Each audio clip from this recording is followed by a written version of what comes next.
All right, we got it. And everyone is muted, um, but you will be able to add your questions to the chat session or in the Q&A section, so that we can engage together. So thank you all for being here, and I am now going to press record so that we can share this later.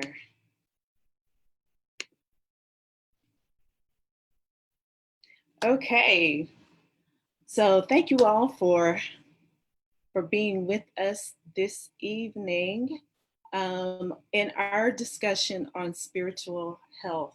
You are welcome, welcome, welcome. This conversation is the second part in a three-part series. The first part of the series we did on mental health, and we recorded that session. So if you're interested, just let me know. You can send me an email, and I'm happy to forward that video to you. And I will also post it on social media. So tonight's session is on spiritual health, and I have with me Dr. Emmanuel Lartey, who is the professor of pastoral theology and spiritual care at the Candler School of Theology at Emory University. I am his student. He is my supervisor in the PhD program in which I am engaged. But before we get started, I would like to invite us to take a few moments, a few seconds to center down and just breathe. So wherever you are, just ground yourself and place your feet flat on the floor and relax your shoulders. You may avert your eyes downward. You may close your eyes. Take a deep breath in. Exhale.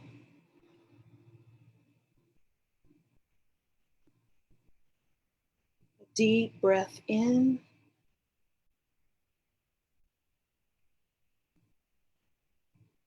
Exhale.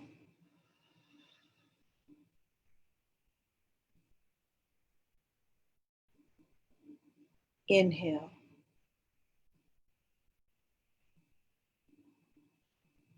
Exhale.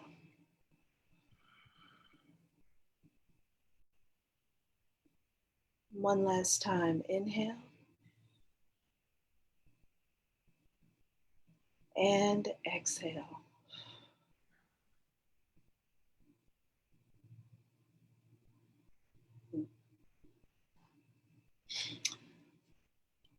So, as I previously stated, this is a part of a three-part series. The first part was mental health, and the third part will be physical health. Tonight, our focus is on spiritual health. And so to begin our conversation, I would like to invite Dr. Lartey to share with us what comes to mind when you think, Dr. Lartey, of spiritual health. Well, thank you very much. I am delighted to be able to be a part of this series in which we've been thinking about and engaging spirituality and health. And the area of spiritual health brings to my mind a number of thoughts and a number of ways of engaging. First of all, engaging what is spiritual? When we, it's a term that we use frequently to distinguish from physical, even mental. It often is something that seems to be esoteric, something out of the realm of everyday life. It is something that is sacred in a sense that distinguishes it from the ordinary. And yet, when I think of spirituality, influenced mostly by African heritage and African culture and African ways of thinking about being, the spiritual is not separate, or the sacred is not separate from the secular. All of life is spiritual. I think of in Exodus chapter 3, Moses encounters a bush, and the bush is burning, and yet it is not consumed. And God is revealed to Moses in that bush. In African thinking and in African experience, every bush is burning. Every bush is like that. God is present. God can be revealed. God mediates God's presence in everything. So all of life, everything is spiritual. The animating force, the animating energy in our lives is spirit. So those are the thoughts that kind of come to me when I think of spiritual health. And I'm seeing it as not distinct, not in some category far removed from our everyday and ordinary life. And yet I'm seeing it also as being so crucial, so central to our whole being. Yeah. How do you think about it? What sort of thoughts come to your mind, Laronda, as you come to this subject? Yes, I love that expression. Every bush is burning. It resonates with me. So and it brings to mind when I go on my walks every morning, I look to experience God. Which means that I don't have to go to church to experience God. Church is good and church is important, but my spiritual experience nor my spirituality is tied to one place. When I think about spirituality and that which is spirit, we can experience God with others, and we can experience God in nature. We can experience God.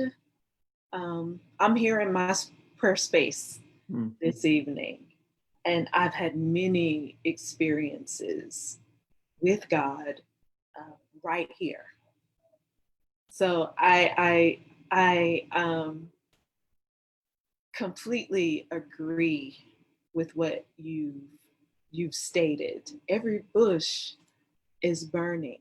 And so we don't have to narrow our experience with God in any way, shape, form, or fashion. In fact, I would go as far as to say that it is the narrowing Mm-hmm. of this that actually produces the ill health. Mm-hmm. You see, it is the fact that we confine and we overly narrow down our notions of spirituality, Mm-hmm. and therefore what you narrow you can control and you can cast aside, Yes, sir. and it can produce, it can actually become toxic. Mm-hmm. You Mm-hmm. see, but if we are expansive, if we open up to what I understand to be a number of dimensions.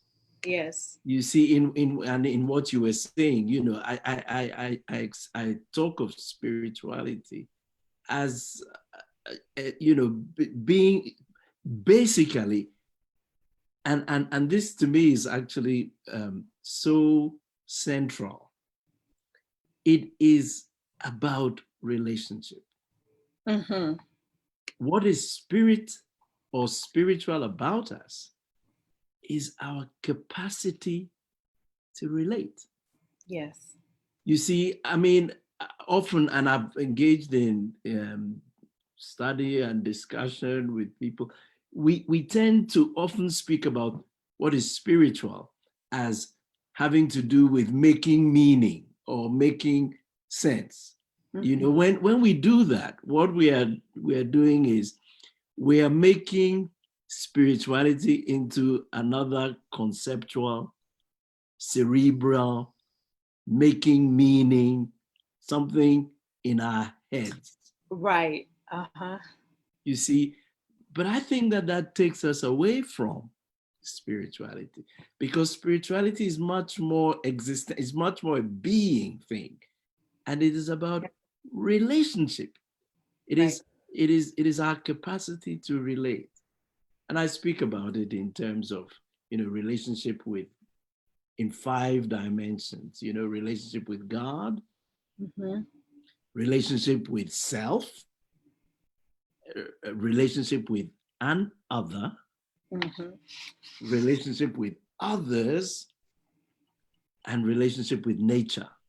And in a sense, we've touched on all of these, but I would really, like to go on and explore, health along each of these dimensions.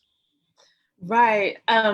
Dory says, on your point about you were making about every bush is burning, she agrees as well with what you were saying. In fact, Dory was in interreligious spiritual care. And what I wanted to say, I'm glad you mentioned your 5 dimensions of spirituality, because I find that very helpful in how in my thinking. In fact, I've used that um, framework in teaching spirituality and health in Sunday school. Hmm. It's a very practical way of thinking about spirituality as being about relationship. I would add to that. You mentioned being. Mhm. Um, it's relationship, but it's also being and discernment. I would add these two valences, if you will, to the framework. And when I say being and not doing, we're talking about two different things, but being in terms of how we are in the world, and how we move and how we go about life. Not how we do life, but how do we interact with life? What is our being? Mhm. And even as I'm saying that, I'm thinking about Breonna Taylor. Mhm. Um, she was in her bedroom, Mhm. and she was asleep in the most vulnerable state that anyone can be in. And she had beingness in her state of sleep, which the way we be, and when I say we, I mean Black people, though this is not just about us, we're talking about everybody, but everybody has a particular way of being. Right. I want to make that clear. Right. We have a particular way of being, and her beingness was under attack. So our ways of being affect others. I just I'm thinking about Paul Tillich's The Courage to Be, and he talks about how how one's beingness, the freedom and the courage to be who we are. And not only the courage, I'm going to add to appreciate our being. That's a part of spirituality as well. Yeah. When I look in the mirror, do I appreciate my own being? Do I appreciate how God created me to be?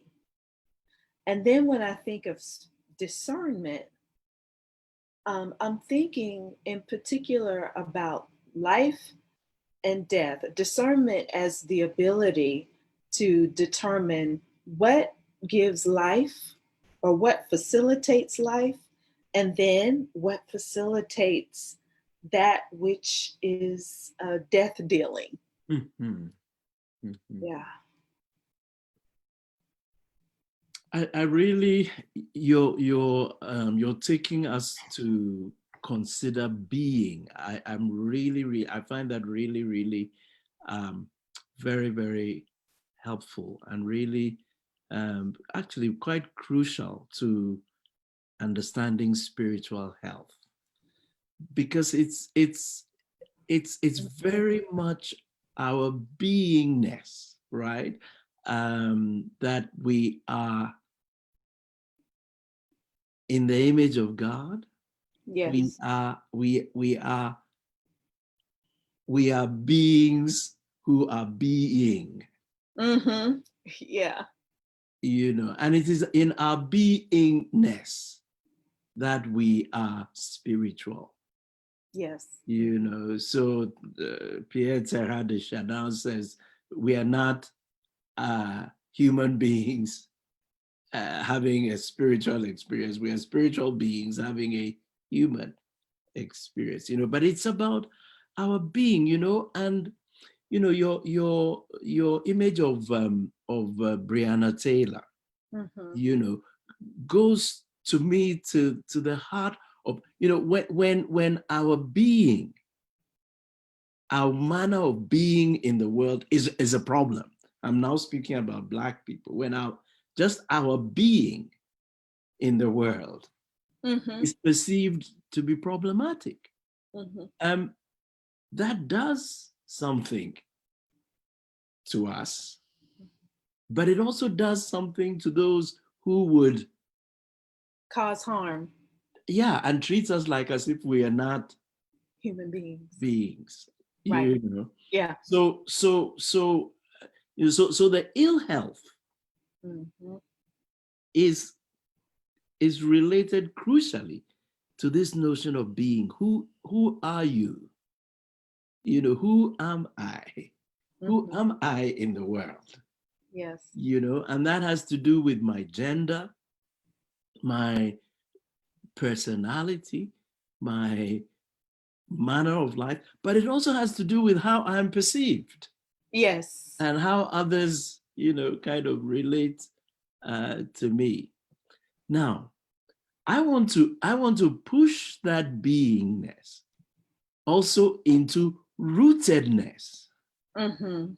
You see, because we are being in the world, in a particular way. You see, and if we are made to, or if we try to be something else other than what we are, Other than how God created us. other than how God created us, then we're on the path of destruction. We're on the path of harm. So in our spiritual endeavors, if we in pursuit of spiritual health, because I feel, yeah. If we depart from our beingness, then we are on the path of disease. So it's become so crucial for us to be rooted in our being, know who we are in our being. So then, how does one become grounded and rooted in one's being in an environment of pandemic and several other viruses, racism,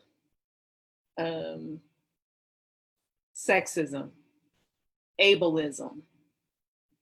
Because we're dealing with a whole lot of things in addition to COVID-19. Yeah. What does spiritual health look like? So this is so crucial, because our manner of being in the world is what is under attack by the virus. Has, in a sense, it has attacked our manner of being in the world. Social isolation. We have to isolate. This is contrary to our way of being in the world. Yes. And so some people are, so pushing so much against it, but this is the thing. This is the fact that it challenges that racism, sexism, all of those attack our beingness in the world, our manner of being in the world, and so in a sense, we have to, in the interest of health, we have to fight back. Okay. We have to fight. It's an existential struggle. I say, it's a struggle to claim back and to maintain our rootage, our being, our way of being in the world. And so the quest for health and all the things we do, washing our hands, yes, maintaining social distance, having our masks, this is our struggle. This is our struggle for health. This is our struggle for life. This is it's not separate from spiritual health. So I've talked about previously wearing your mask, washing your hands. These are acts of prayer. Yeah. They are acts of prayer, in the hope that our beingness and the beingness of the other, yes, the person with us, is protected, and that one can flourish and continue to grow in health. So I must say that, those persons who, in the name of religion or in the name of spirituality, promote these anti-life things. In other words, those who say you don't need to socially distance, you don't need to wear a mask, these kinds of things, in the name of religion, are actually on the side of death. Right. They are actually aligning their spirituality with death dealing. Yes. Rather than life seeking. Mm-hmm. So that is where I say, spirituality can become death dealing when it becomes anti that which actually promotes well-being, promotes life, and enables us to flourish. We have a couple of questions here. Robin offered up also, how do you find rootedness in your being when the voice of your church tradition encourages a person to put themselves last? Putting oneself last denies that being and rooted in oneself and part of your spiritual life. It's death dealing. Mm-hmm. Mm-hmm. So how do you find rootedness in your being when the voice of your church tradition encourages a person to put themselves last? And I see this when I read this question, I'm thinking about not only parishioners, but also clergy persons. Right. Yes. And part of the way in which I respond to that is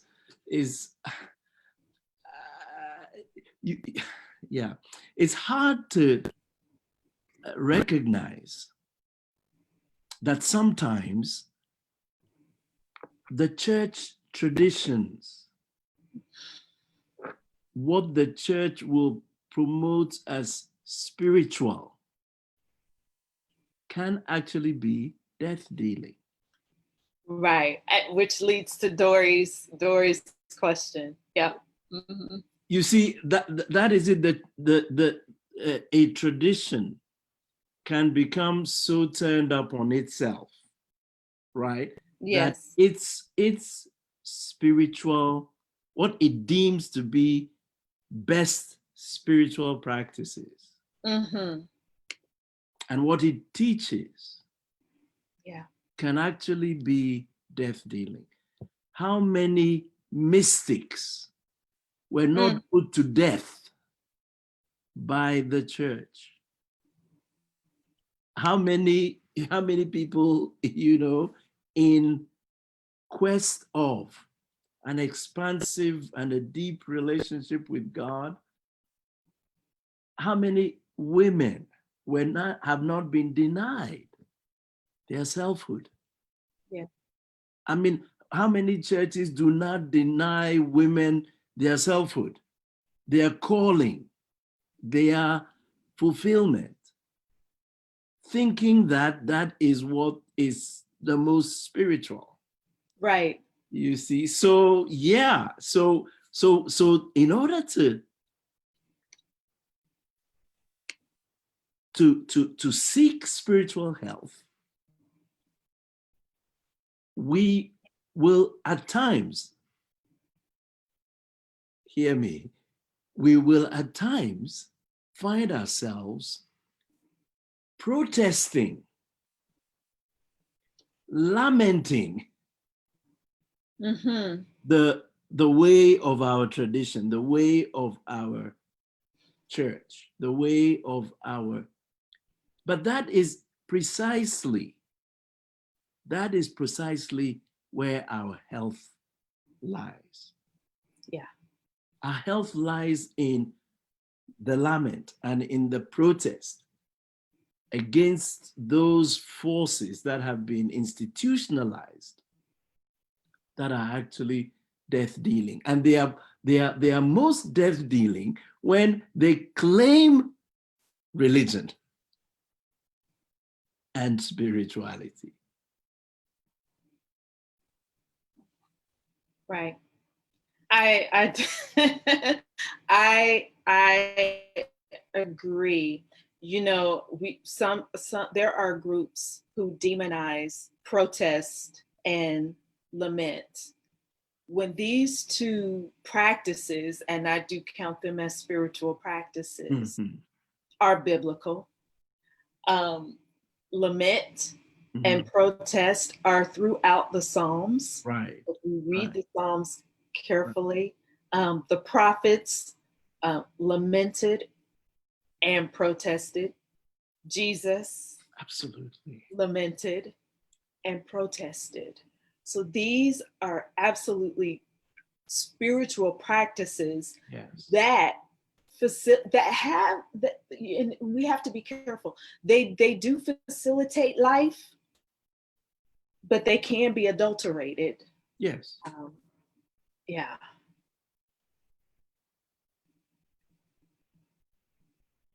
You were going to say something, Dr. Larte. There are, you know, there's so many dimensions to this that that you know, the whole notion of, you know, yeah, you know, I mean, like, I mean, Jesus was full of challenge to his tradition. Mm-hmm. You know, you have heard that it was said in times of old, an eye for an eye and a tooth for a tooth. But I Yeah. say to you, Jesus was engaging his tradition critically.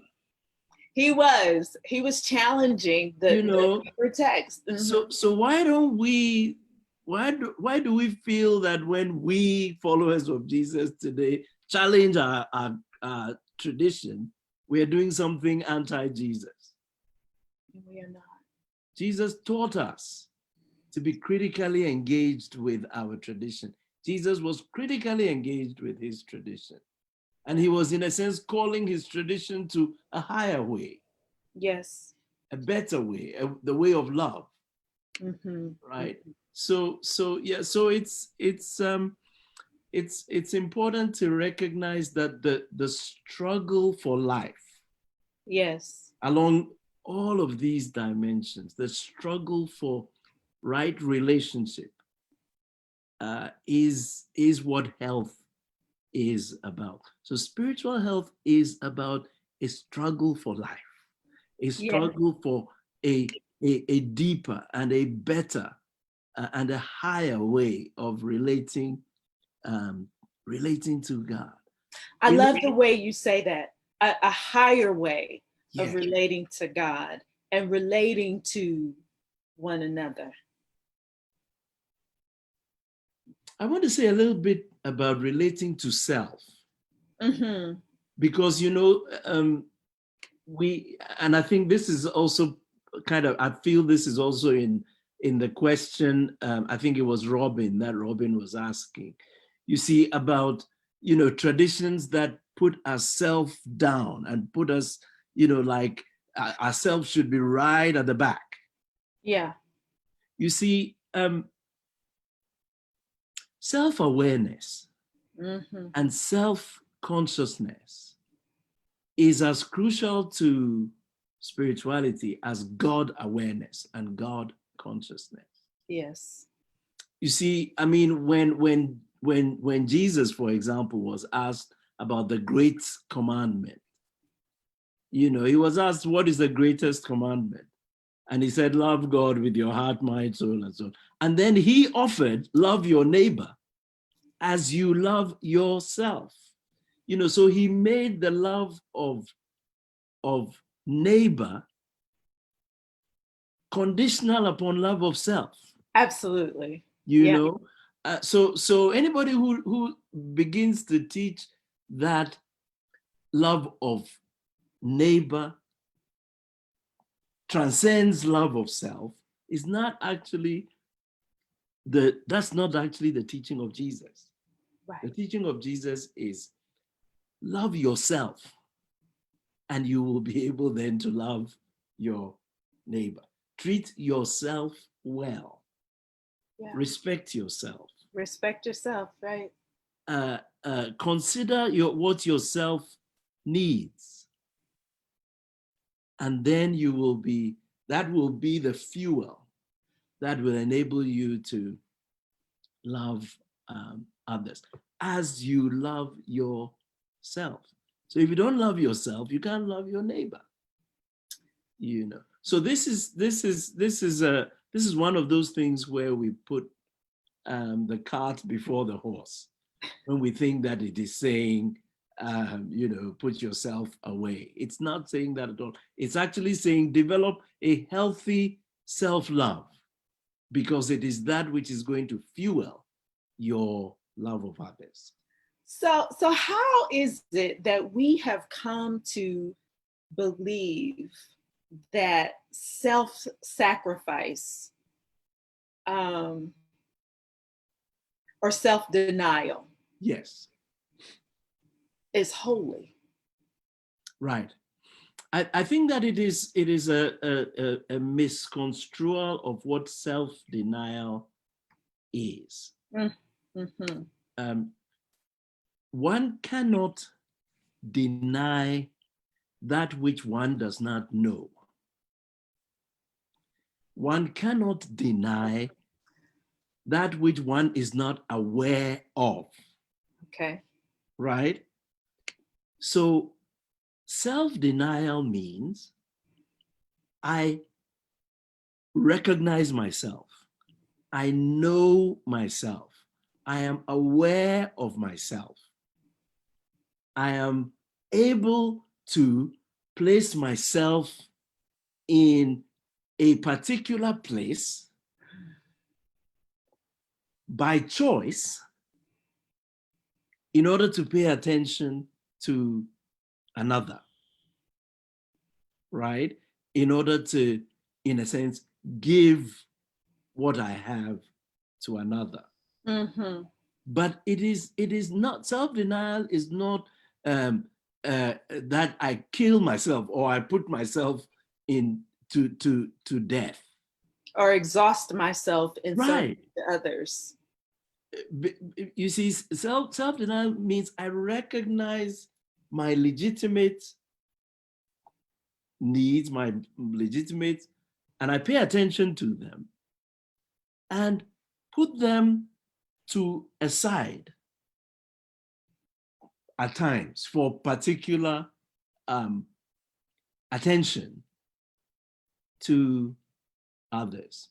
It is because I have paid attention to myself and I know myself that I can deny myself.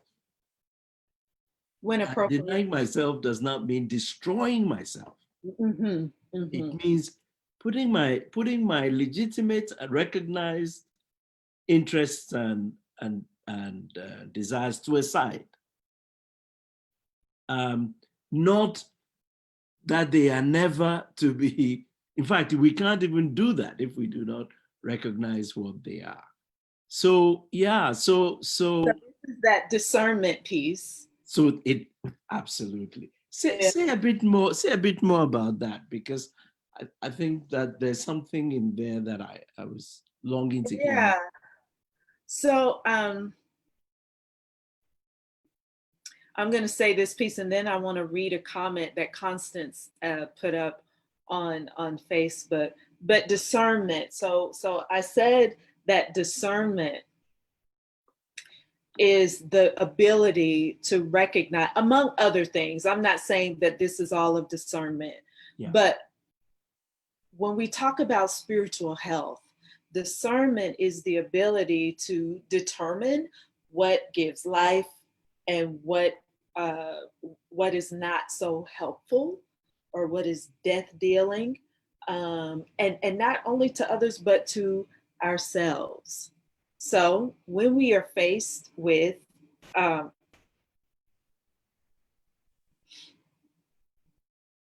okay, so this has been a very interesting time, and we're in quarantine, and our work looks different. Many of us are doing things that we've never done before. So in the beginning, I thought or felt like, ooh, I have to do everything, all of this, in order to make this make sense. That was exhausting and it was debilitating. And so it required that I better discern what is needful and what is most helpful. And I'm also thinking about, I'm thinking about clergy And I'm thinking about, or anyone who provides a service to people or who serves people. But I'm also thinking about parishioners.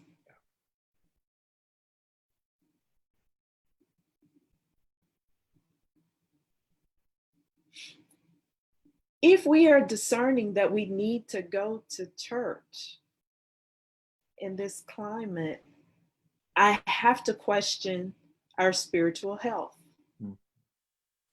Can't Constance says, loving yourself fuels us to love our neighbors. This makes me question, do white hate groups not love themselves because they aren't able to love others? Mhm. I would very much say yes. You see, and this is, this is one of the it's actually one of the things that Martin Luther King Jr. Refers to. It is, that kind of hatred, the kind of race-based hatred that is characteristic of these white supremacist groups. It is born out of two things. One, a very low self-esteem, Mm, and a very low view of themselves. Here's what I mean. mhm. The root of hatred Okay. is, often we say is fear. Yeah, there are elements of fear in it, but the root of it lies in self-destruction. Okay. Mhm. Because I can't stand myself. I destroy anybody who seems to be able to stand themselves and seems to be able to be. To be. Uh-huh. you know so there's a very deep it's a very warped destructiveness, Mhm. which begins with one's own self-image, begins with one's own inability to love oneself. Dory says to say more about that, please. Yeah. Some of these people seem to have high self images. So yeah, you know what so the person who appears to think very highly of themselves. Yeah, Yes. but they didn't. Yeah. There's something called inferiority complex. Mm-hmm. And this is a kind of psychological kind of thing that is studied, that is manifest in, those bullies, right? Bully. Yeah. And people who use excessive force against vulnerable groups. Often, it is what is called inferiority complex is that because a person feels inferior, they assume grandiose power over others, and they try to crush others. Yeah. Because they themselves feel inferior. Mm-hmm. You see, look, a lot of the folk who attack Black people. Look, And other groups. another group. I mean, you know what happened in lynching. Yes. It was based on a fear. For example, with the men, why did they cut their penises? Mm. It was based on this idea that the Black male is more virile and so on and so forth. And so it fuels, what does it fuel? It fuels destruction, Let so me let me just break in here just for 1 second. So Tulani says, I think it also goes back to what you were saying about the importance of knowing yourself. White supremacists don't actually know themselves because they have a false image. Yes. False image. I also want to say, and I have to push this, it's what the church has done as well. Yeah. So it's the same dynamic that the church has done to women and to the LGBTQ community. Precisely.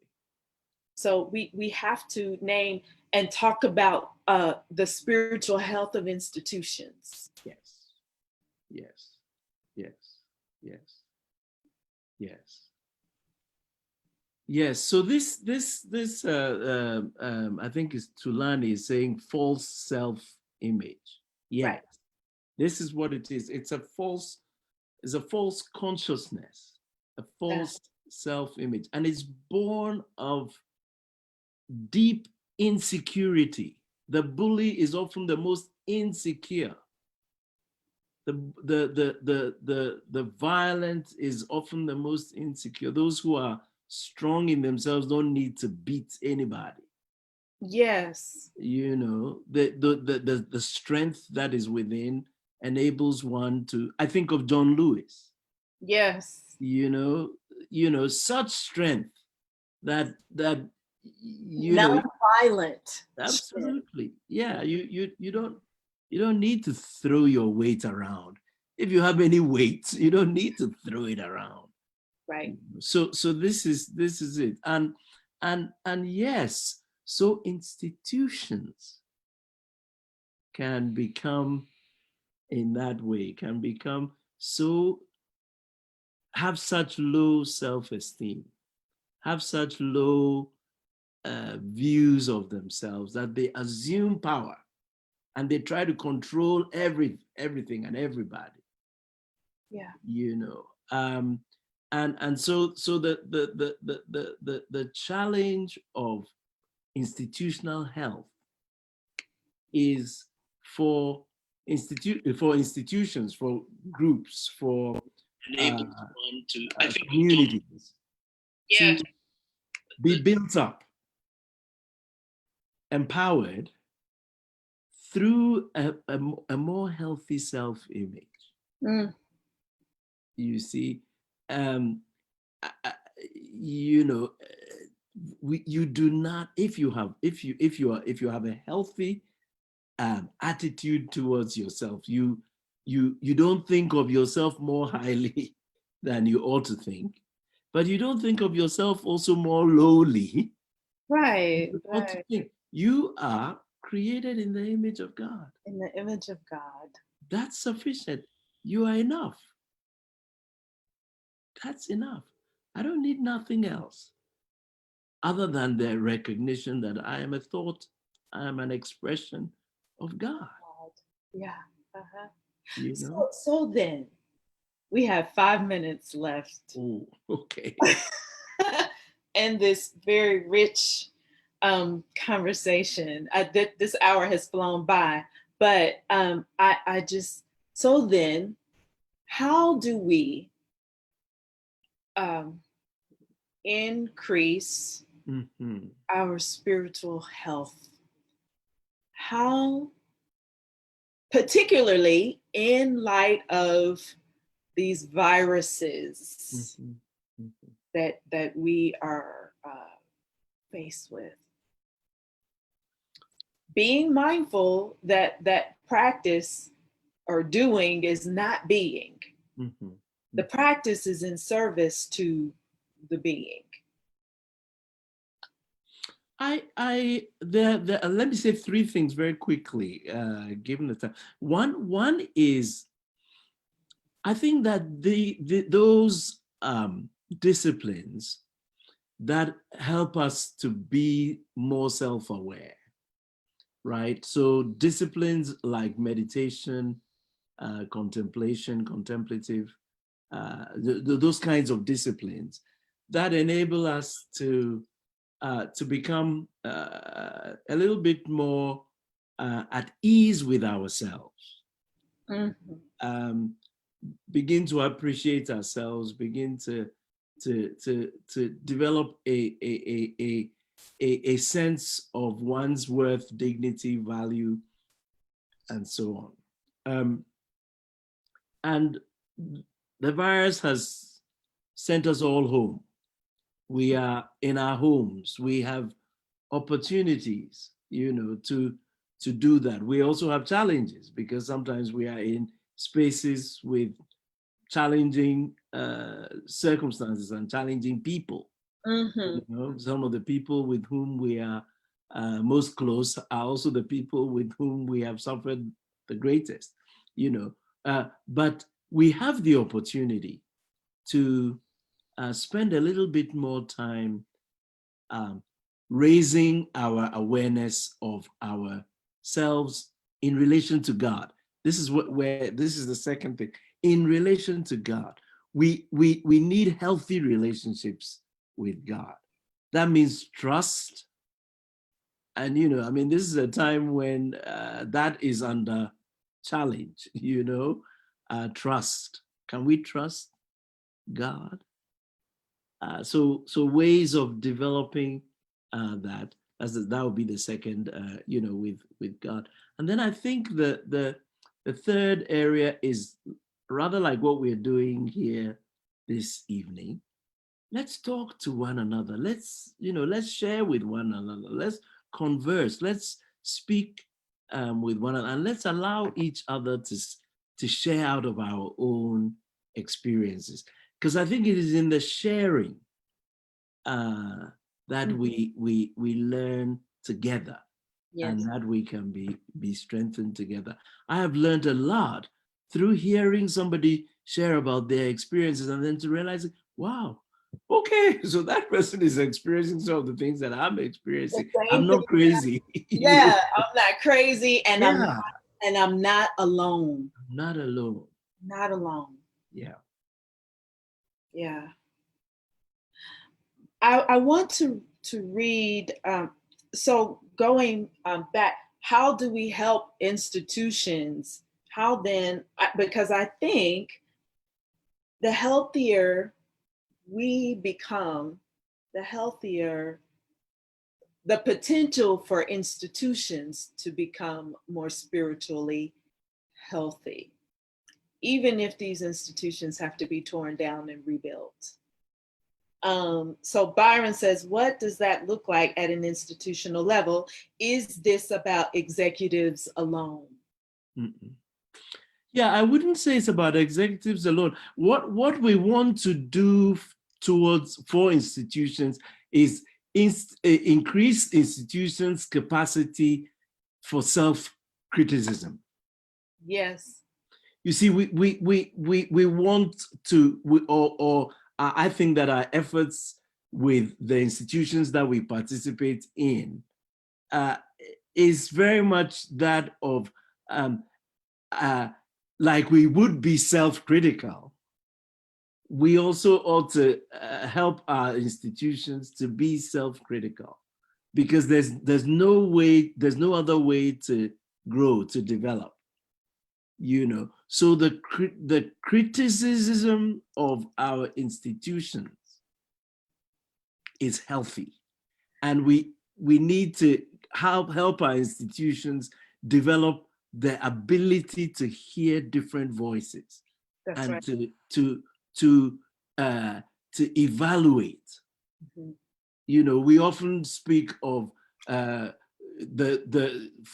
creating a better union, right? We often say that this is what we are involved. Yes, we ought to be so if it's a church group, then as leaders we ought to be facilitating more voices, especially those voices that challenge us. Yeah, lean into those discussions. Right. That are painful, make us uncomfortable. Yes. Mm-hmm. That's the dose, that rule. That's the medicine really for our institutions. Yesterday, during Congressman Lewis's funeral, former President Bush mentioned this in his speech about bipartisanship. Yes. And he mentioned that he and Congressman Lewis did not always agree, Mhm. but this is how you build a more Yeah. healthy government, a more healthy republic, a more healthy country, Yeah. by being able to have these conversations. Yeah. Any, it Mhm. is 8:02. So, and I also want to say spiritual health, and we kind of mentioned this in the beginning, but just to round out the conversation, spiritual health is affected by our mental health Mhm. and our physical health. Yeah. So we can't rely on spiritual practice, prayer, in and of itself to take care of everything. There is, we have to take care of our minds Mhm. and our bodies. Yes. Yeah. Any closing remarks, Dr. Larte? I think what you just said, I want to underscore the interpenetration and the interaction of mind, body, soul, spirit. Health is a balance, right? It has to do with all of these dimensions, and so I refer us back to, again, the African concept that every bush is burning, every aspect of our lives, as spiritual, physical, mental, all of these are dimensions of our well-being, the holistic nature of salvation, which is what you, LaRonda, this is what you are researching. And this is so crucial. It's a holistic sense: body, mind, spirit, soul, social, communal, nature, environment, all of this. That's what health is all about. We didn't talk about nature too much, but I'm glad that you mentioned that. Um, yeah, our relationship with the environment matters. Very much so. Very, very much so. So thank you, Dr. Larte, for joining me in this discussion. Thank you all on Zoom and on Facebook Live for being with us and lending us your comments and your questions. Again, this video will be available um, online, and I will send this to our registrants as well. We have another conversation coming up in August on physical health or physical well-being, and it's not going to be your traditional way of thinking about physical health. So I invite you to please join us again in a month from now. We will also have an opportunity as well to meditate together, which is also a part of a series on a different day. So, again, thank you and blessings on each and every one of you. Blessings on your mind, your body, your souls, and your spirits. Have a good night. Ashe. Shay. Thank you.